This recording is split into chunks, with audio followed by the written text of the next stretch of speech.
Hello viewers, welcome to my channel SDM history. তো বিগত ভিডিওগুলোর মতোই আজকে আমি পার্ট 11 অংশটি নিয়ে তোমাদের সামনে হাজির হয়েছি। তো অতি অবশ্যই তোমরা দেখতে থাকো, তোমাদের খুবই ভালো লাগবে। অনেকে কমেন্ট করছো যে স্যার আমাদের খুব ভালো লাগছে, তো সেই প্রেরণাগুলো আমাদের অতি অবশ্যই ভিডিও বানাতে সাহায্য করছে। তো আজকের প্রথম প্রশ্ন, পার্ট 11।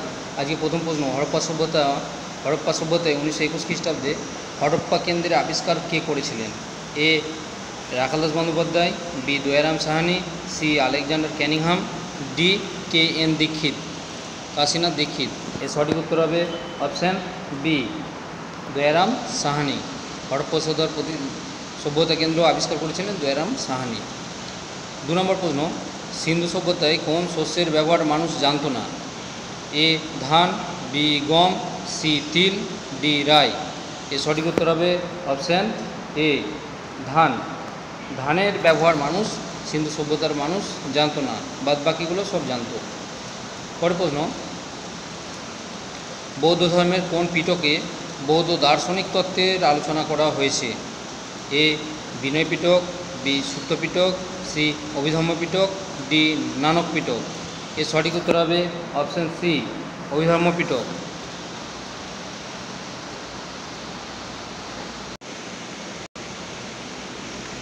পরের প্রশ্ন, 4 নম্বর প্রশ্ন, গৌতম বুদ্ধের পূর্বজন্মের কাহিনী লিপিবদ্ধ আছে যে গ্রন্থে? এ জাতকে, বি বোধিসত্ত্বয়, সি পিটকে, ডি স্মৃতিগ্রন্থে। এর সঠিক উত্তর হবে অপশান এ, জাতক নামক গ্রন্থেতে গৌতম বুদ্ধের পূর্বজন্মের কাহিনী লিপিবদ্ধ আছে। পরের প্রশ্ন, জৈন ধর্মের প্রথম তীর্থঙ্কর কে ছিলেন? এ নেমিনাথ, বি মহাবীর, সি পরেশনাথ, ডি ঋষভনাথ। এর সঠিক উত্তর হবে অপশান ডি, ঋষভনাথ। পরের প্রশ্ন, বৌদ্ধ ও জৈন ধর্মের সমসাময়িক আর একটি ধর্মের নাম হলো আজীবিক। এই আজীবিক ধর্মের প্রতিষ্ঠাতা হলেন? A Moggali Tissa, B Makkhali Gosala, C Aranyadev, D Sthulabhadra. এর সঠিক উত্তর হবে অপশান বি, মোগলি গোসাল। পরের প্রশ্ন, ষোড়শ মহাজনপদের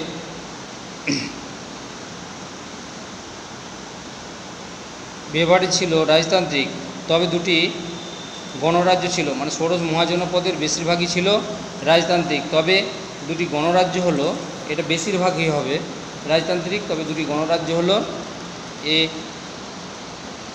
Kashi Kosala, B Vajjimalla, C Chedivatsa, D Anga বঙ্গ।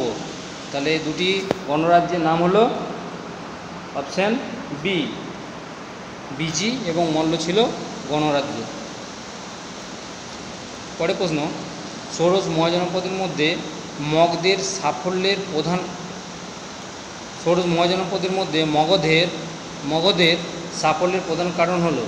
এ গঙ্গা, সোন, চম্পা নদী দ্বারা 3 দিক থেকে বেষ্টিত ছিল, বি নদী বেষ্টিত হয় অর্থনৈতিক এবং কৃষিকাজ খুব উন্নত ছিল, সি পার্শ্ববর্তী খনি থেকে প্রাপ্ত লোহার প্রাচুর্য মগধের সামরিক শক্তি বৃদ্ধি করেছিল, ডি উপরের সবকটি ঠিক।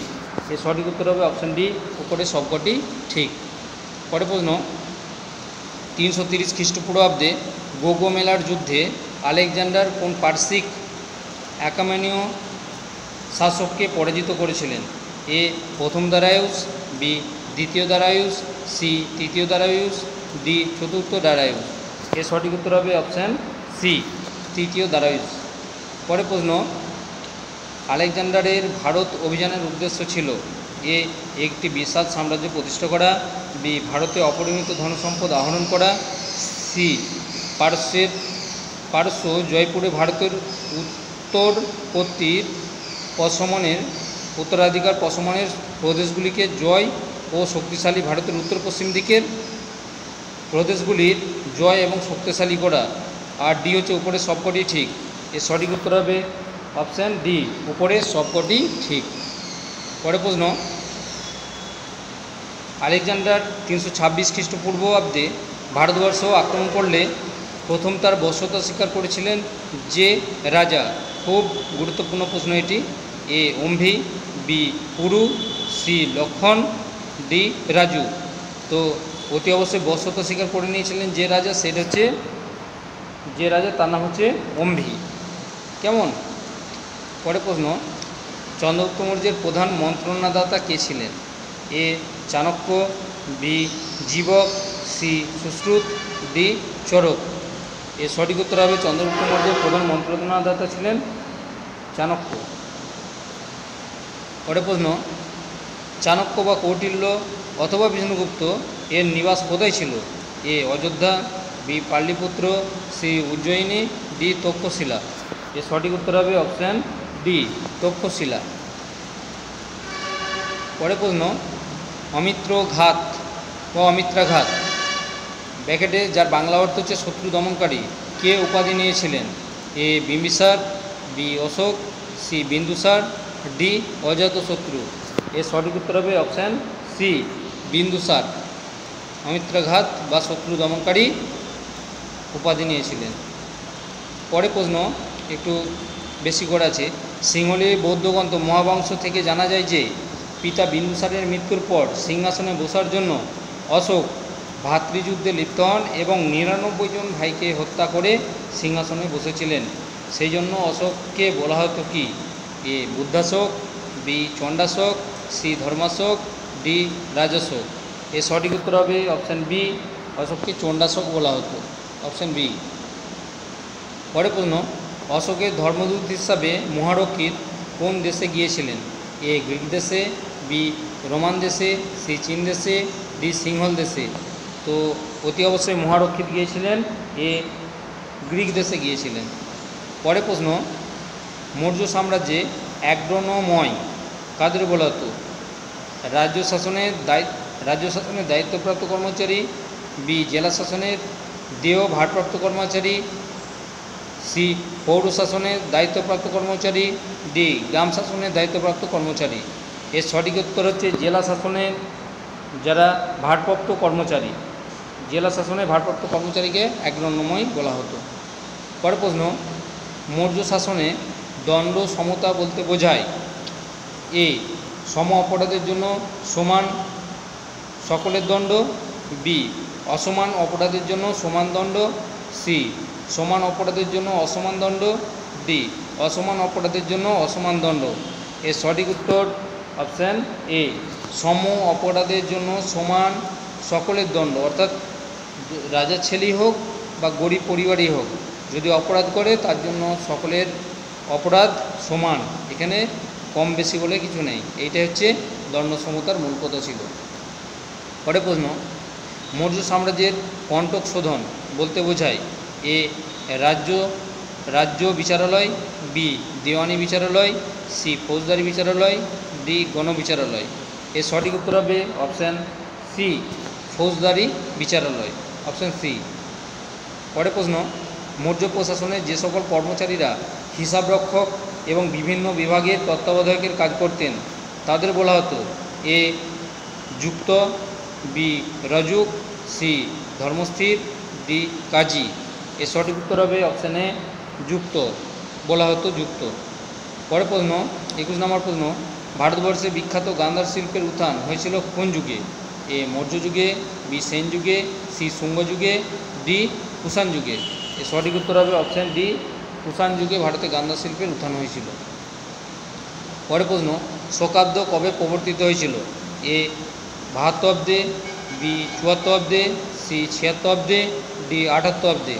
এর সঠিক উত্তর হবে অপশান ডি 78 অব্দে। পরে প্রশ্ন, এলাহাবাদ প্রশস্তি কত লাইনে বিধৃত? এটা খুব কঠিন প্রশ্ন কিন্তু। এলাহাবাদ প্রশস্তির লাইন সংখ্যা কত ছিল? এ 22 লাইনে, বি 27 লাইনে, সি 33 লাইনে, ডি 37 লাইনে।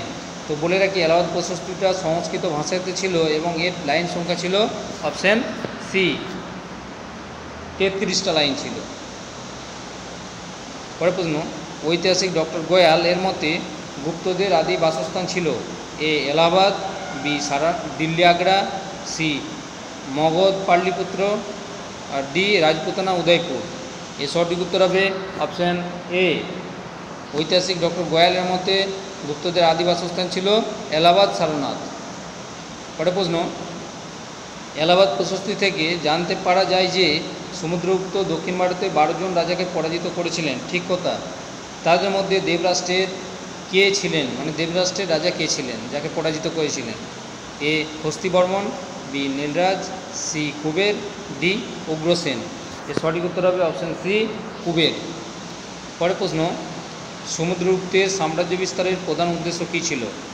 এ একক শাসনাধীন ভারতভূমিকে রাজনৈতিকভাবে ঐক্যবদ্ধ করা, বি সারা ভারতে সুশাসন প্রবর্তন করা, সি ব্রাহ্মণ্য ধর্মের প্রসার ঘটানো, ডি উপরের সবকটি সঠিক। এর সঠিক উত্তর হবে অপশান ডি, উপরের সবকটি সঠিক। পরের প্রশ্ন, গুপ্ত সম্রাট দ্বিতীয় চন্দ্রগুপ্ত শক শাসক তৃতীয় রুদ্রসিংহকে পরাজিত করেছিলেন। এই তৃতীয় রুদ্রসিংহ কোন অঞ্চলের শাসক ছিলেন? এ গুজরাটের, বি মহারাষ্ট্রের, সি রাজস্থানের, ডি উত্তরপ্রদেশ। এর সঠিক উত্তর হবে অপশান এ গুজরাট কাথিয়াওয়াড়। গুজরাট এবং কাথিয়াওয়াড়ের শাসক ছিলেন তিনি। পরের প্রশ্ন, বাংলার প্রথম সার্বভৌম শাসক কে ছিলেন? A Devapala, B Shashanka, C Dharmapala, D Vijaya Sena. এর সঠিক উত্তর হবে অপশান বি শশাঙ্ক, যার রাজধানী ছিল গৌড় এবং গৌড়ের শাসক ছিলেন তিনি এবং তার রাজধানী ছিল কর্ণসুবর্ণ বা রাঙামাটি। পরের প্রশ্ন, গুজরাটি কবি সোঢল কোন পাল রাজাকে উত্তর পদস্বামী বলে উল্লেখ করেছেন? এ ধর্মপালকে, বি দেবপালকে, সি প্রথম মহিপালকে, ডি গোপালকে। এর সঠিক উত্তর হবে অপশান এ ধর্মপালকে উত্তর পদস্বামী বলেছেন গুজরাটি কবি সোঢল। পরের প্রশ্ন, কৈবর্ত বিদ্রোহের কাহিনী আমরা কোন গ্রন্থ থেকে জানতে পারি? এ ধর্মচরিত, বি লক্ষণচরিত, সি রামচরিত, ডি হিন্দুচরিত। এর সঠিক উত্তর হবে অপশান সি রামচরিত, যেটা সন্ধ্যাকর নন্দী রচনা করেছিলেন। পরের প্রশ্ন, পাল যুগের বিখ্যাত একজন চিকিৎসক হলেন? A Chakrapani Datta, B Chakramani Datta, C Chakraguni Datta, D Chakrahari Datta. এর সঠিক উত্তর হবে অপশান এ চক্রপাণি দত্ত। পরের প্রশ্ন, গৌড়েশ্বর উপাধি গ্রহণ করেছিলেন কোন সেন রাজা? এ হেমন্ত সেন, বি সামন্ত সেন, সি বিজয় সেন, ডি লক্ষণ সেন। এর সঠিক উত্তর হবে অপশান ডি লক্ষণ সেন, তিনি গৌড়েশ্বর উপাধি গ্রহণ করেছিলেন। পরের প্রশ্ন, ফুতুয়া ও সালাতিন গ্রন্থের লেখক হলেন? এ মোহাম্মদ ইসামি, বি মিনহাজউদ্দিন সিরাজ, সি আমির খসরু, ডি মোহাম্মদ রুস্তম। এর সঠিক উত্তর হবে অপশান এ মোহাম্মদ ইসামি। পরের প্রশ্ন, সঙ্গম নামক ব্যক্তির পুত্ররা মানে হরিহর ও বুক্ষ কোন নদীর তীরে বিজয়নগর সাম্রাজ্য প্রতিষ্ঠা করেন? এ কাবেরী নদী, বি মহানদী, সি কৃষ্ণা নদী, ডি তুঙ্গভদ্রা নদী। এর সঠিক উত্তর হবে অপশান ডি তুঙ্গভদ্রা নদীর তীরে। কেমন? পরের প্রশ্ন, নগরের শ্রেষ্ঠ রাজা ছিলেন কৃষ্ণদেব রায়, ঠিক কথা। তিনি কোন বংশের লোক ছিলেন? এ সঙ্গম বংশ, বি শালব বংশ, সি তুলুব বংশ, ডি অরবিড় বংশ। এর সঠিক উত্তর হবে অপশান সি তুলুব বংশ। পরের প্রশ্ন, কৃষ্ণদেব রায়ের সমসাময়িক পশ্চিম উপকূলে পর্তুগিজ শাসক কে ছিলেন? A Count Lally, B Almeida, C Albuquerque, D Count Green. এর সঠিক উত্তর হবে অপশান সি আলবুকার্ক। পরের প্রশ্ন, অন্ধ কবিতার পিতামহ বলা হয় কাকে? এ পোড্ডানকে, বি পৈঠনকে, সি বিজয়নকে, ডি বিদ্যাধরকে। তো অন্ধ্র কবিতার পিতামহ বলা হয় অপশান এ, সঠিক উত্তর পোড্ডানকে অন্ধ কবিতার পিতামহ বলা হয়। পরের প্রশ্ন, পঞ্চদশ শতকে বাহমনি রাজ্য ভেঙে কয়টি রাজ্যের সৃষ্টি হয়েছিল? এ 3টি রাজ্য, বি 5টি রাজ্য, সি 7টি রাজ্য, ডি 9টি রাজ্য। তো এর সঠিক উত্তর হবে অপশান বি 5টি রাজ্য। তো বাহমনি রাজ্য ভেঙে যে 5টি রাজ্যের সৃষ্টি হয়েছিল সেইটার মধ্যে একটা হচ্ছে আহমদনগর, একটা হচ্ছে বেরার, একটা হচ্ছে বিদর, একটা হচ্ছে গোলকুন্ডা। আহমদনগর, বিদর, বেরার, গোলকুন্ডা। আর বিদর, বেদার, গোলকুন্ডা আর বিজাপুর, এই 5টি রাজ্য। তাহলে আহমদনগর, বিদর, বেরার, বিজাপুর আর গোলকুন্ডা, এই 5টি রাজ্যের সৃষ্টি হয়েছিল এবং এই 5টি ছিল মুসলিম শাসিত রাজ্য। রাজ্যগুলোর নাম আবার বলে দিচ্ছি: আহমদনগর, বিজাপুর, বেরাট, বিদর আর গোলকুন্ডা। এই মোট 5টি রাজ্য এবং মুসলিম শাসিত এই রাজ্যগুলি ছিল। পরের প্রশ্ন: মাহমুদ গাওন কোন সুলতানের প্রধানমন্ত্রী ছিলেন? এ প্রথম মোহাম্মদ সাহেব, বি দ্বিতীয় মোহাম্মদ সাহেব, সি তৃতীয় মোহাম্মদ সাহেব, ডি চতুর্থ মোহাম্মদ সাহেব। এর সঠিক উত্তর হবে, এটা সাহেব হয়ে গেছে, উত্তরগুলো হবে সাহেব। হ্যাঁ, তো অপশান এর সঠিক উত্তর হচ্ছে অপশান সি, তৃতীয় মোহাম্মদ সাহেব হবে।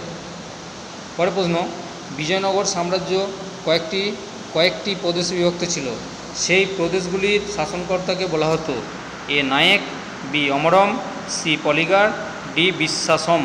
এর সঠিক উত্তর হবে অপশান এ, নায়েক। নায়েক প্রথা বিজয়নগর সাম্রাজ্যে প্রতিষ্ঠিত ছিল। পরের প্রশ্ন: বিজয়নগর সাম্রাজ্যে আগত ইতালীয় পর্যটক কে ছিল? A Domingo Paes, B Fernando Nuniz, C Edward Barbosa, D Niccolo Conti. তো এর সঠিক উত্তর হবে option D, Niccolo Conti. Vijayanagara সাম্রাজ্যে যে ইতালি থেকে পর্যটক এসেছিলেন তার নাম নিকোলো কন্টি। পরের প্রশ্ন: দক্ষিণ ভারতে হিন্দু সাম্রাজ্য প্রতিষ্ঠার স্বপ্ন বিনষ্ট হয়েছিল কোন যুদ্ধের মধ্য দিয়ে? এ তরাইনের প্রথম যুদ্ধ, বি তালিকোটার যুদ্ধ, সি তরাইনের দ্বিতীয় যুদ্ধ, ডি পানিপথের প্রথম যুদ্ধ। এর সঠিক উত্তর হবে অপশান বি, তালিকোটার যুদ্ধ, যেটি 1565 খ্রিস্টাব্দে হয়েছিল। পরের প্রশ্ন: বাবরের পিতা অমর সিং মির্জা মারা যাওয়ার পর বাবর কোন অঞ্চলের অধিপতি হয়েছিলেন? খুব গুরুত্বপূর্ণ প্রশ্ন।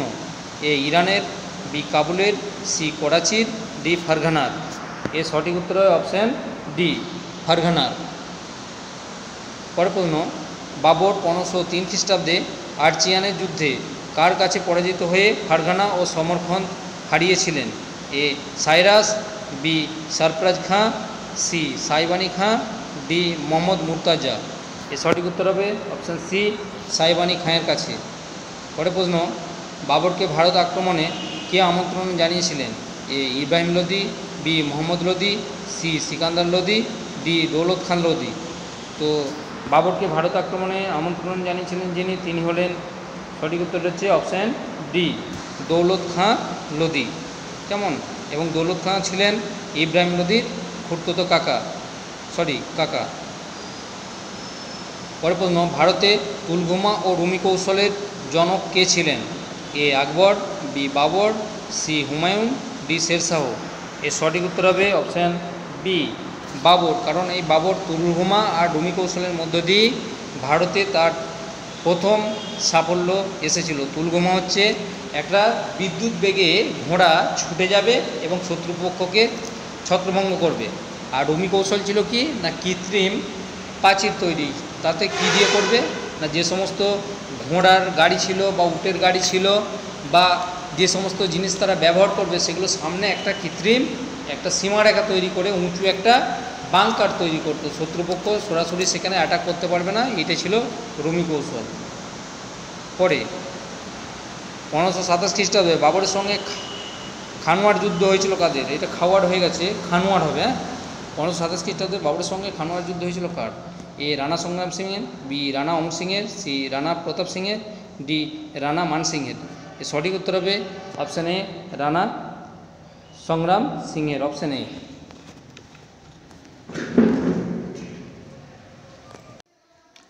পরের প্রশ্ন: বাবরের আত্মজীবনী থুজুকি বাবরি গ্রন্থটি লেখা হয়েছিল যে ভাষাতে? এ আরবি ভাষাতে, বি ফার্সি ভাষাতে, সি তুর্কি ভাষাতে, ডি হিন্দি ভাষাতে। এই প্রশ্নটা খুবই গুরুত্বপূর্ণ প্রশ্ন। অপশান সি হচ্ছে সঠিক উত্তর, তুর্কি ভাষাতে। পরের প্রশ্ন: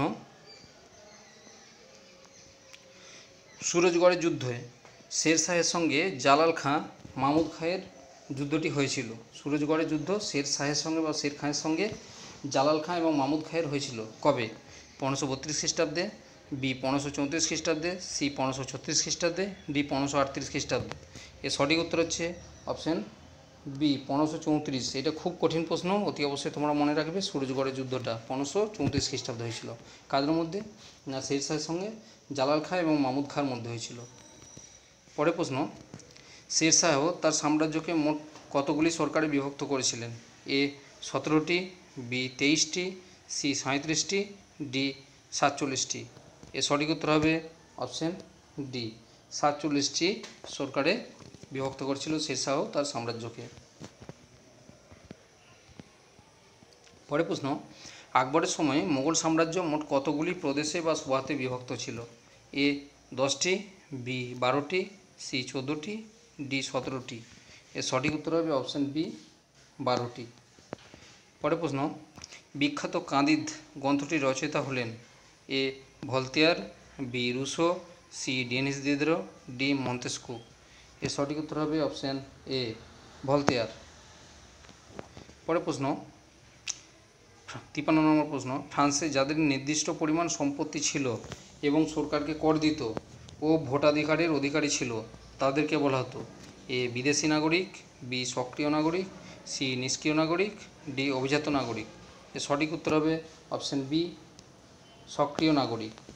পরের প্রশ্ন, 54 নম্বর প্রশ্ন, নেপোলিয়ন বোনাপার্ট 1799 খ্রিস্টাব্দে কোন শাসন ব্যবস্থার অবসান ঘটিয়েছিলেন? এ ডাইরেক্টরি শাসন, বি কনসুলেট শাসন, সি অ্যাক্টিভেট শাসন, ডি বুর্বো শাসন। এর সঠিক উত্তর হবে অপশন এ, ডাইরেক্টরি শাসন ব্যবস্থা অবসান ঘটিয়ে কনসুলেট শাসন ব্যবস্থার সূচনা করেছিলেন। তাহলে ডাইরেক্টরি শাসন উত্তর অপশন এ। পরের প্রশ্ন, নেপোলিয়নের আইন বিধি যেটি কোড নেপোলিয়ন নামে পরিচিত তাতে বিধির সংখ্যা কত ছিল? এ 1187, বি 2284, সি 2281, ডি 2286। এর সঠিক উত্তর হবে অপশান এ, অপশান সি হচ্ছে 2287টি, 2281টি, মতান্তরে 2287টি হওয়ার কথা। অ্যাকচুয়ালি কোনো বইতে 2287 আছে, কোনো বইতে 2281টা আছে। কেমন? তো এখানে যেহেতু 2281টি আছে সেই জন্য অপশান সি হচ্ছে সঠিক উত্তর। পরের প্রশ্ন, ফ্রান্সে কে কার্ডেলিয়ার ক্লাবের প্রতিষ্ঠা করেন? এটা খুব কঠিন প্রশ্ন। A Dalton, B Mirabeau, C Robespierre, D Carnot. এর সঠিক উত্তর হবে অপশান এ, ডাল্টন। পরের প্রশ্ন, নেপোলিয়ন 1805 খ্রিস্টাব্দে কোন যুদ্ধে অস্ট্রিয়াকে চূড়ান্তভাবে পরাজিত করেছিলেন? এটাও খুব কঠিন প্রশ্ন। এ উলমের যুদ্ধে, বি স্পেনের যুদ্ধে, সি ওয়েস্টলিডের যুদ্ধে, ডি ট্রাফালগারের যুদ্ধে। তো এর সঠিক উত্তর হবে অপশান এ, উলমের যুদ্ধে 1805 খ্রিস্টাব্দে অস্ট্রিয়াকে পরাজিত করেছিলেন। পরের প্রশ্ন, কাকে ইটালির মুক্তি আন্দোলনের ভাবপুরুষ, দার্শনিক ও আত্মা বলা হয়? এ মেটার্নিখকে, বি কাউন্ট ক্যাভুরকে, সি গ্যারিবল্ডিকে, ডি জোসেফ ম্যাথসিনিকে। এটাও অতি অবশ্যই তোমাদেরকে ভাবতে হবে। ইটালি হলেই সেখানেতে ভাবপুরুষ, দার্শনিক এবং আত্মা এই কথাটার মধ্য দিয়ে বোঝানো হয়েছে যে ব্যক্তিকে, তিনি হলেন অপশান ডি, কেমন, জোসেফ ম্যাথসিনি হবে। পরের প্রশ্ন, ইটালি একটি ভৌগোলিক সংজ্ঞা মাত্র, এই যে বিখ্যাত উক্তিটি এটি কার ছিল? এ হিটলারের, বি রুসোর, সি মেটার্নিকের, ডি বিসমার্কের।